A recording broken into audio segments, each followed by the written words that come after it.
Tonight, the severe weather threat as we come on the air. 75 million Americans under alerts. Storms from Chicago, the Midwest, now headed for the Northeast. President Biden and former President Trump, final preps tonight for the big debate. The manhunt in New York City focused on Central Park. And the famous actress now battling Alzheimer's. First tonight, that severe storm threat from the Midwest to the Northeast. Dangerous thunderstorms, hail, possibly damaging winds. Ginger Z standing by with the forecast. The high-stakes, earliest ever presidential debate just 48 hours away now, Thursday night. President Biden and the mock 90-minute debates at Camp David focused on substance. Donald Trump and what he's saying about Biden's ability on that debate stage, and about the new rules involving mics and no audience. Tonight, special counsel Jack Smith revealing never-before-seen photos showing classified documents and how they were allegedly stored at Mar-a-Lago, amid accusations from Trump's team that FBI agents mishandled the documents. And in New York tonight, the gag order partially lifted in the hush money case, where a jury convicted Donald Trump. So what does this mean now that he can talk about it with this debate coming? Tonight, for the first time, Martha Raddatz on the $230 million U.S.-built pier off Gaza. She is there to report on this being built to deliver humanitarian aid to Palestinian civilians caught in the middle of this war. Martha tonight on the challenges in keeping this pier up and running. Just in, WikiLeaks founder Julian Assange late today, now back on U.S. territory tonight to plead guilty after fighting extradition for years, where he will go free. In New York City, the urgent manhunt for a suspect wanted for sexually assaulting a woman in Central Park. Officers now flooding the park. Celine Dion now sharing a harrowing moment, suffering a seizure for several minutes on camera, and why she wants people to see it. Tonight, amid this heat, the major new nationwide recall involving more than a dozen brands of ice cream. And tonight, hear the family of a legendary actress revealing her battle with Alzheimer's. From ABC News World Headquarters in New York, this is World News Tonight with David Muir. Good evening, and it's great to have you with us here on a very busy Tuesday night. We begin tonight with these severe storms on the move. 75 million Americans on alert from the Midwest to the Northeast. The severe weather threat from South Dakota to Ohio tomorrow right into the Northeast, reaching the I-95 corridor with damaging winds, hail, the potential for isolated tornadoes as well. This includes New York City, Philadelphia, Baltimore, Washington, D.C., and much of it could hit right during the evening commute tomorrow. Already tonight, look at this. The Chicago area slammed with torrential rains and winds gusting more than 60 miles an hour, taking down trees and snarling air traffic at the city's airports. Also tonight, the life-threatening heat across many states and the flooding, the dam here in the U.S., and the imminent threat of failure. We're watching it all. Ginger Z with the forecast and ABC's Melissa Adan with the images tonight. Tonight, severe storms packing high winds and driving rain, barreling east after taking out trees in the Chicago suburbs. It sounded like this giant crash, and I assumed for a second that it was just our patio umbrella, but it wasn't. Meanwhile, in southern Minnesota, officials and residents downstream of the Rapidan Dam outside Mankato praying it will hold after the worst flooding in nearly 60 years. The previous flood in 1965 completely overtopped and inundated the dam as well. It didn't breach the west abutment because there wasn't the debris accumulation like this. Officials say water overlapped the dam and eroded a path around it early Monday. The force of the water taking trees and debris downstream, mangling this power substation. Jenny Barnes was up making pies at her family's store beside the dam around 2 a.m. Almost done cleaning up, heard a big boom. The home she grew up in now on the edge of a cliff. We are just downstream from that dam, and you can see how bad this barn is flooded. Well, the dam was built in 1910, and officials fear if it fully fills, homes like this could fall in along with all that water. The damage across the region is devastating. Massive sinkholes forming in North Sioux City, South Dakota. The McCook Lake neighborhood completely gutted by floodwaters. Roads disintegrated, homes hanging by a thread. And David, you can see from this angle all of the branches and debris piled up at the dam. Officials are asking residents to stay at a safe distance and warning folks downstream to stay alert. David. An extraordinary image. Melissa, thank you. Let's get right to Chief Meteorologist Ginger Z tonight, tracking it all again for us. Hi, Ginger. Hi, David. We just got a brand new severe thunderstorm watch moments ago, and this one connects the others. Anywhere from Illinois back through southern Iowa over to South Dakota, you're all in that severe watch, meaning tonight you could see winds in excess of 70 miles per hour. You could also see some of that hail get as large as 2.5 inches in diameter. An isolated tornado could happen, too. We'll take that right into St. Louis by tomorrow morning. Very ugly radar by tomorrow throughout parts of Missouri, so watch it in the overnight hours. Have two ways of getting warnings. Then this same front marches to the east, so West Virginia gets it, Washington, D.C. and Baltimore, like you mentioned, in the drive, but also into the evening and late night.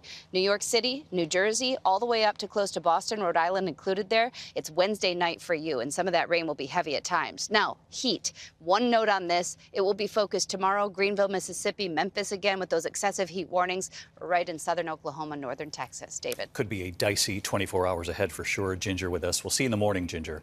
Now to the race for the White House, the high-stakes, earliest ever presidential debate just 48 hours away now. You can see the CNN debate Thursday night right here on ABC. We will be carrying it too. Tonight we're learning about President Biden and the mock 90-minute debates being held at Camp David focused on substance, and Donald Trump and what he's saying about Biden's ability on that debate stage now, and about some of the rules for Thursday night, including the mics being off when not talking and no audience. Here's Rachel Scott.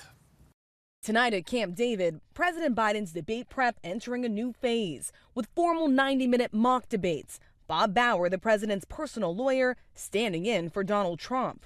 The intense sessions a stark contrast to Trump, who has been holding campaign events, policy meetings with advisors, and doing media interviews. And people say, how are you preparing? I'm preparing by taking questions from you and others, if you think about it. But Trump has also been reflecting on past performances on the debate stage against Biden, especially that first one. I'm not going to answer the question. Why would you answer that because question? the question is, the question is, Justice, radical left. Will you shut up, man? Listen, Trump now telling the Washington Examiner he was very aggressive in that debate, but suggesting he learned a lesson, saying the second time around was different, and I got great marks. And Thursday, of course, there will be another difference. The candidates will only have their mics turned on when it's their turn to speak. There also won't be a studio audience. And Trump's not happy about that, telling the Examiner, to me, the audience is easier because it's telling you what is going on indirectly, with applause or not applause. This room is a sterile, dead room. But some of Trump's aides tell me they hope the absence of a studio audience will actually help their candidate stay on message.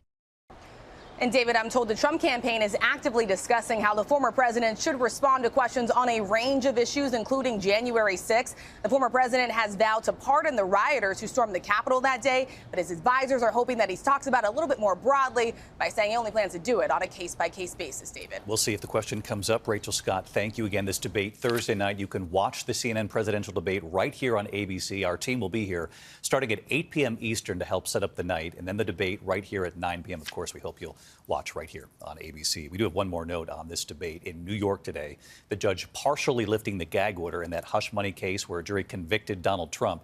Of course, what does this mean now for the debate? And tonight, special counsel Jack Smith revealing never-before-seen photos showing classified documents and how they were allegedly stored at Mar-a-Lago. Victor Akendo now from Florida.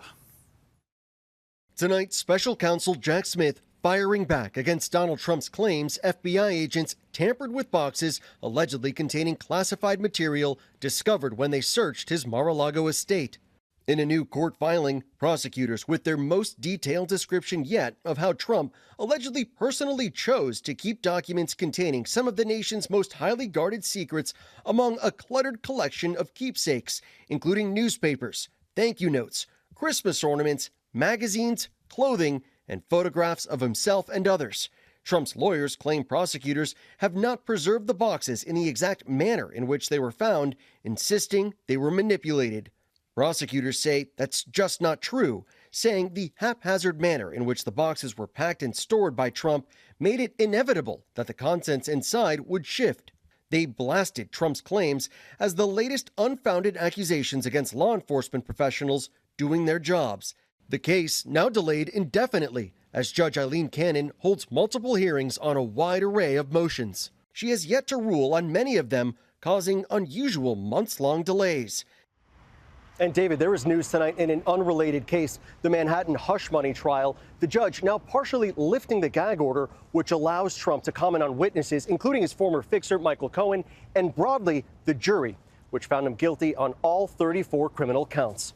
David? Again, all of this could come up in the Thursday night debate, which you can watch right here on ABC. Victor, thank you. Just in tonight, WikiLeaks founder Julian Assange late today, landing back on U.S. territory to plead guilty after fighting extradition for years, where he will then go free.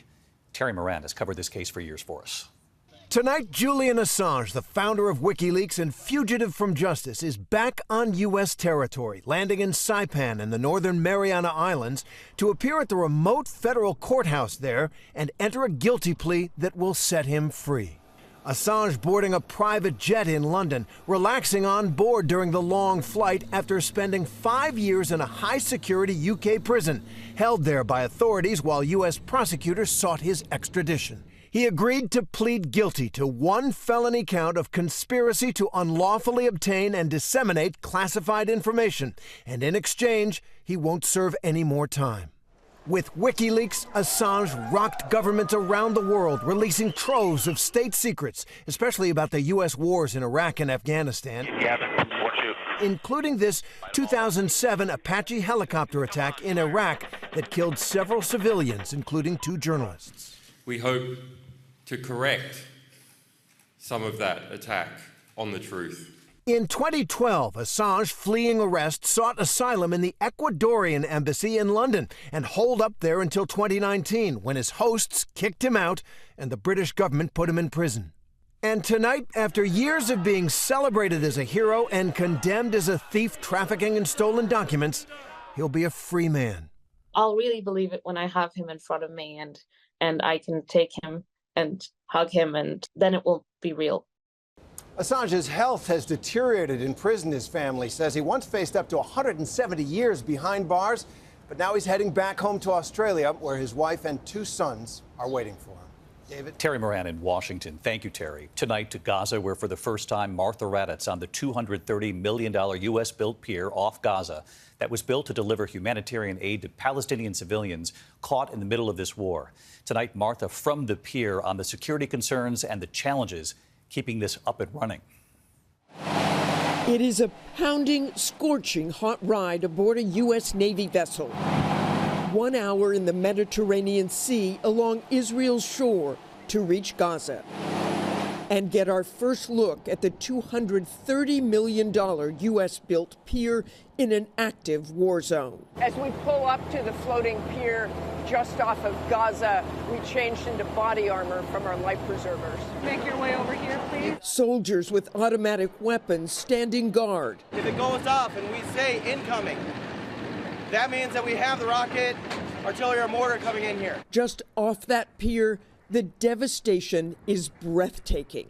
Miles of bombed out, flattened neighborhoods as far as the eye can see, smoke billowing out even as we watch. Seeing the destruction of Gaza behind me makes you realize how important humanitarian missions are to get food into Gaza, but it is also obvious how difficult it is on this floating pier. You feel it go up and down, and you can hear the clanging as well. Truckloads of aid rolling off that boat, carefully driven down that pier into Gaza. While there are no boots on the ground on this mission on the shores of Gaza, they do get within 50 feet. But this massive undertaking with up to 1,000 U.S. service members involved in building, protecting, and manning the pier has suffered multiple setbacks, only delivering aid 17 out of the 39 days it became operational. You know that your critics, when they read how many times this is broken down or you had to stop, say this is really not doing that much good, it's just cover. There's that. I understand there are critics of that, but the sea is a violent mistress. She is demanding, and each time that we have taken damage, we've come back stronger. The pier is authorized for use through the end of July, but that may be extended because even though Benjamin Netanyahu has signaled that the most intense period of the war may be winding down, that does not mean Palestinians won't need massive amounts of aid for a very long time. David? Well, Martha Raddatz, that was extraordinary access off Gaza tonight. We thank you and the team. Martha, back in Tel Aviv now. Thank you. Meantime, back here in the U.S. tonight, into the Boston area murder case making national headlines, the trial of Karen Reed, accused in the death of her boyfriend, a Boston police officer. Prosecutors say she hit him with her SUV. Her defense team says that never happened, that this is a police cover-up. Here's Ariel Reshef. Tonight, the fate of Karen Reed now in the hands of a Boston area jury in the case that divided a community and gripped headlines across the country. Reed charged with second-degree murder and manslaughter in the death of her boyfriend, Boston police officer John O'Keefe. During the drama-filled 2-month trial, prosecutors alleging the two had a fraught relationship, and Reed intentionally hit O'Keefe with her SUV in the winter of 2022, leaving him to freeze and die in the snow. I hit him, I hit him, I hit him, I hit him. Those are the words of the defendant. 4 times. You heard testimony from 4 different witnesses who overheard and observed those statements. But Reed's legal team arguing O'Keefe's injuries were not consistent with being hit by a car. They say on the night of O'Keefe's death, Reed dropped him off at another officer's home where he was beaten before his body was planted on the lawn, claiming she was framed by the police trying to cover it all up. Is the injury to the head that you saw consistent with having been struck by a vehicle at 24 miles per hour? It is not, no, sir. David, tonight O'Keefe's grieving family is remembering him as a beloved uncle and son. If convicted on the most serious charge, Reed could face life in prison. David? Ariel Reshef reporting. Thank you, Ariel. When we come back, the manhunt in New York City, police flooding Central Park. Celine Dion suffering a seizure on camera for several minutes. And we have learned tonight of a legendary actress now battling Alzheimer's. Tonight, New York City police intensifying the search for a suspect wanted for sexually assaulting a young woman sunbathing in Central Park. Officers today flooding the park with additional patrols and drones overhead. Police also looking through surveillance. The 21-year-old victim fought back. She's now working with police and a sketch artist. We have a consumer recall tonight, a nationwide ice cream recall because of possible listeria contamination. Ice cream producer Totally Cool recalling 13 brands, including Friendly's, Hershey's, and Chipwich. No reports of illnesses. We have much more on our website for you. When we come back here, Celine Dion and the seizure on camera, and then the legendary actress now battling Alzheimer's. To the Index, and Celine Dion sharing a harrowing moment in her new documentary, suffering a seizure lasting several minutes on camera. Clearly in pain, unable to move. It happened while being treated for stiff person syndrome. She comes out of the seizure after receiving 2 doses of nasal spray. Celine insisting the moment remain in the documentary, revealing the challenges of this disease. It's now streaming on Amazon Prime Video.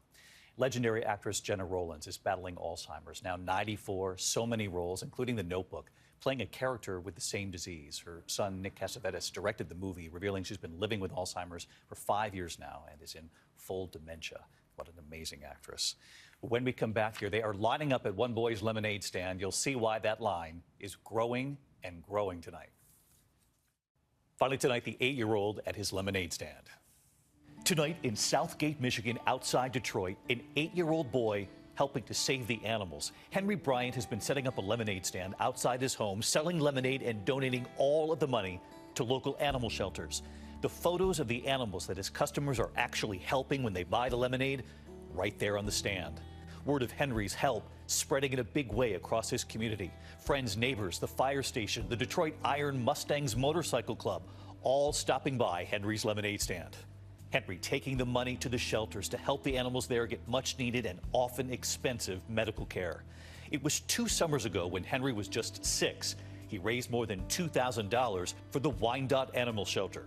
It's fantastic seeing such community support for somebody who's trying to raise money to help the medical care for the animals at the shelter. Tonight, 2 years later, a new number. The stand back up and running. Henry has raised more than $6,400 this time for the Friends of River Rouge Animal Shelter, helping dogs including Elvis, Pop-Tart, Diamond, Russell, and Melba. And right here tonight... Hi, Dave. It's me, Henry. Henry, with his own dog, Pickles, and his mom, Shelley. And they tell us tonight that since he began raising money selling lemonade 2 years ago, that number has now reached $15,000. Henry would just like to give a big thank you. Thank you. We love it. Henry, we have a feeling that line's going to grow. Keep us posted. Good night. Thank you for making World News Tonight with David Muir America's most watched newscast.